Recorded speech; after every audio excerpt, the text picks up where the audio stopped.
જય શ્રી કૃષ્ણ મિત્રો, સ્વાગત છે તમારું મિત્તલ વોઇસ ચેનલમાં।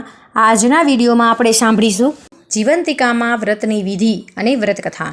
જીવંતિકામાં વ્રત શ્રાવણ માસના પ્રથમ શુક્રવારથી આ વ્રતની શરૂઆત થાય છે। જો પ્રથમ શુક્રવારે ન થઈ શકે તો બીજા શુક્રવારેથી પણ કરી શકાય છે। પ્રાતકાળે ઉઠીને સ્નાન વિધિ પરવારી માની તસવીર સામે 5 દિવેટનો ઘીનો દીવો કરવો, અબીલ, ગલાલ અને પુષ્પોથી પૂજા કરવી, સ્તુતિ પ્રાર્થના કરીને કથા સાંભળવી।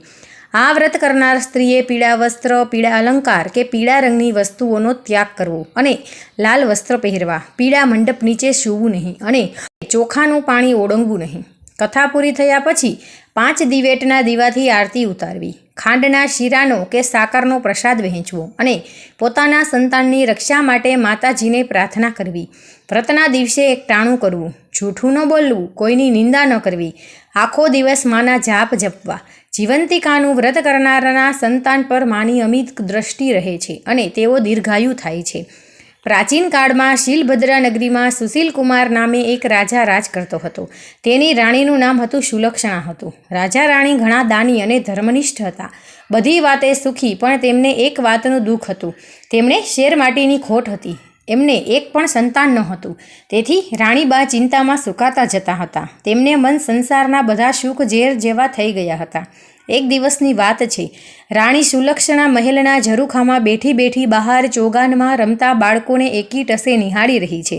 એટલામાં તેની એક પ્રિય દાસી ત્યાં આવી ચડ્યા। આ દાસી સુયાણીનું કામ કરતી હતી, એટલે ગામમાં કોઈને સુવાવડ આવે તો સૌ તેને બોલાવતા। દાસી ઘણી સમજુ હતી, તે રાણીના મનોભાવ તરત સમજી ગઈ। તેણે રાણીને કહ્યું, રાણીજી, તમે આટલી બધી ચિંતા શા માટે કરો છો? ખોટું ન લગાડો તો તમને એક વાત કહેવા માંગુ છું, જેથી તમારું વાંઝિયા મેળું હંમેશને માટે દૂર થઈ જશે।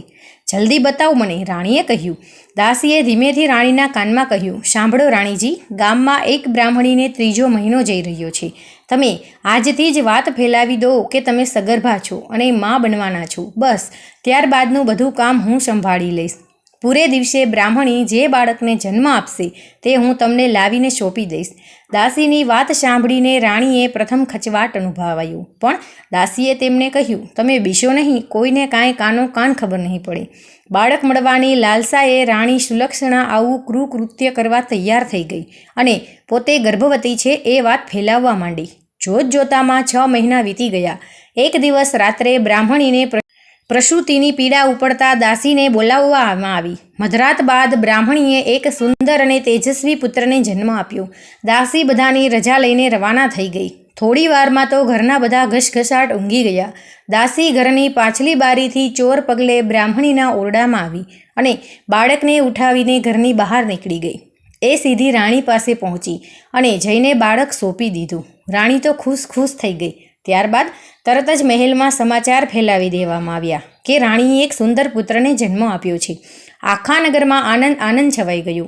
ઘેર ઘેર દીપમાલા પ્રગટી, આખું નગર ઉત્સવ ઉજવી રહ્યું છે। ત્યારબાદ બાળકની સાચી માતા બ્રાહ્મણી વિલાપ કરે છે, પુત્ર ગુમ થવાથી રડે છે, ટળવળે છે।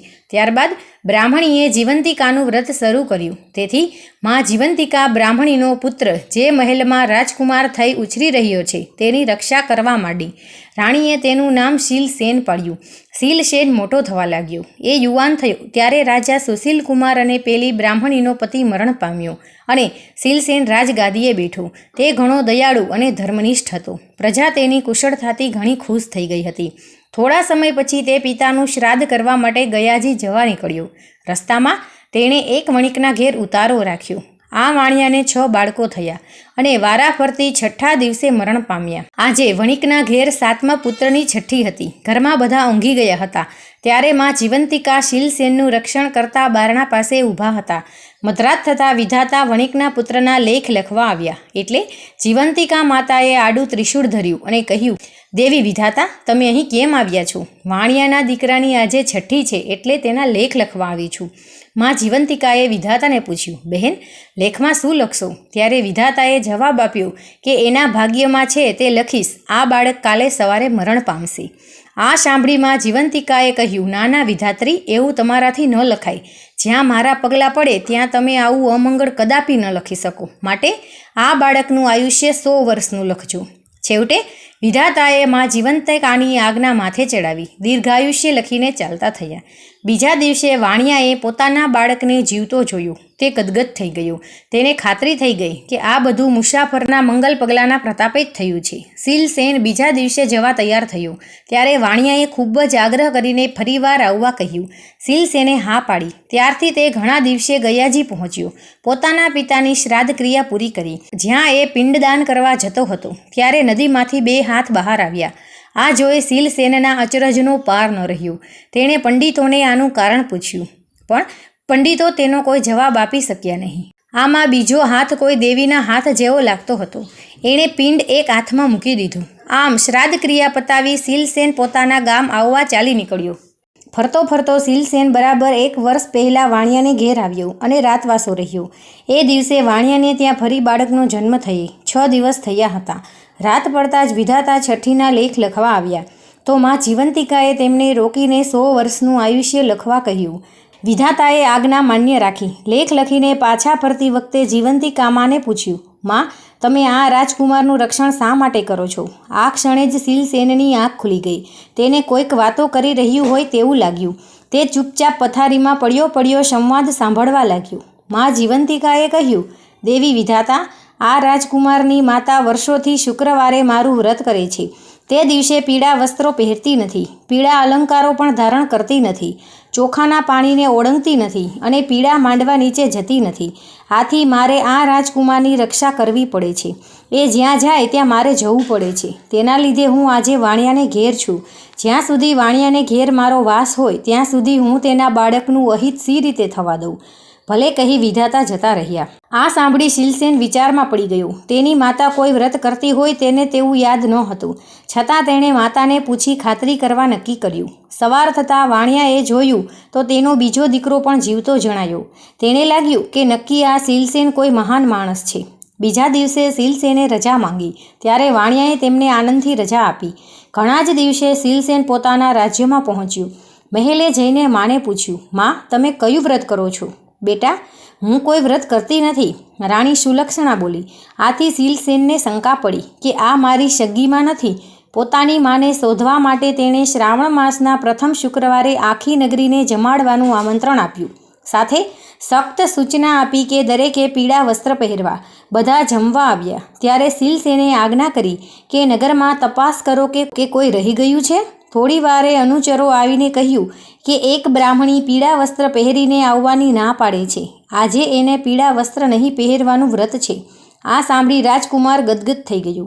તેણે તરત બ્રાહ્મણી માટે લાલ રંગના વસ્ત્રો મોકલાવ્યા. એ પહેરીને બ્રાહ્મણી આવી. શીલસેન સામે આવતા જ તેના ધાવણમાંથી દૂધની ધાર છૂટી અને શીલસેના મોંમાં પડી. આ જોતાં જ નગરજનો અચરજમાં પડી ગયા અને એકી અવાજે બોલી ઉઠ્યા, આ રાજકુમાર શીલસેનની માતા છે. ત્યારબાદ શીલસેને રાણી સુલક્ષણાને બધી વાત પૂછી. રાણી રડતા રડતા બધી વાત જણાવી દીધી. શીલસેન પોતાની સગી જનતાને ભેટી પડ્યું અને એને પોતાની સાથે મહેલમાં રાખી. એ દિવસથી આખા ગામની સ્ત્રીઓએ પોતાના વહાલ સોયા બાળકોની રક્ષા માટે માં જીવંતિકાનું વ્રત કરવાનું શરૂ કરી દીધું. શીલસેને વર્ષો સુધી સુખપૂર્વક રાજ્ય કર્યું. હે જીવંતિકામાં, તમે જેવા બ્રાહ્મણીના બાળકનું રક્ષણ કર્યું તેવું વ્રત કરનાર સૌના બાળકોનું રક્ષણ કરજો અને તેમને સુખ સંપત્તિ આપજો. તો મિત્રો, તમને આ વિડીયો પસંદ આવ્યો હોય તો આપણી ચેનલ મિત્તલ વોઇસને લાઈક કરો, શેર કરો અને સબસ્ક્રાઈબ કરો. જય શ્રી કૃષ્ણ.